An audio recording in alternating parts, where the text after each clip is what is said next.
बहुत सुंदर सा प्रसंग राम से मानस की बात है।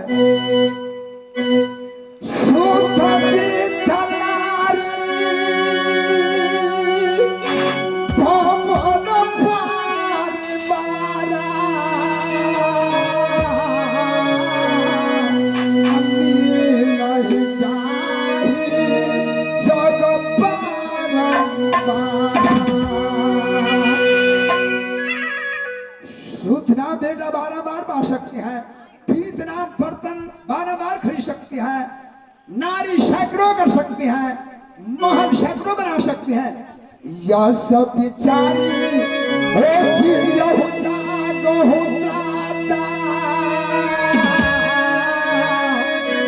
जग नहीं मिले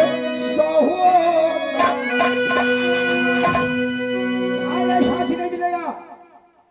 क्या मेरा दो भाई का भैयारी है, इसलिए छोटा भाई अभी पीछे है।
हमारे बाबूजी का नाम राजा रतन पाल सिंह।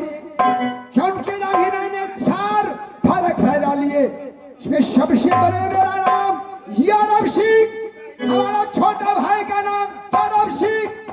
2 बहन है, बड़ी बहन का नाम सुगिया, छोट को नाम सुकेश्री। क्या इस समय छोटा भाई के बुला लेते हैं, इसके बाद देखा जाएगा। जो जिस दिन से मेरा बाबूजी भुट्टा हो जाने की बात माँ गंगा भागीरथी सब तरफ से मेरे धौलागिरी बंगाल का ख्याल रखता है। साथ साथ मैंने गादी का मालिक बन जाने की बात मेरा तो भार हो गया, इसलिए छोटा भाई का मैं युवराज बना लिया है। बाबूजी बुढ़ा हो गया है, मैं यहाँ का 100 हाथी का बल मेरे पास, 50 हाथी का बल मेरे भाई का पास, 10 हाथ का मेरे मंत्री का पास। मैंने उस दिन से प्रेम कर दिया।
और पिताजी के नाम है राजा रतन पाल सिंह, मेरा बड़े भैया का नाम है हरम सिंह, मेरा नाम धर्म सिंह और मेरा बहन का नाम सुग्या सुगश्री।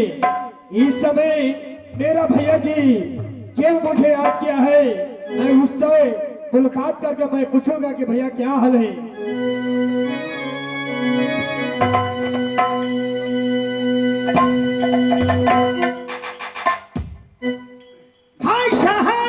भैया जी सारे मैंने रास्ता जोड़ा है, 34 दिनों से मैं पालन किया कि जब तक आश्वास मत हवे कब्जा बांध रही तलवार, जब तक शीश रहे कांधे पर तब तो परी कौन भरवा।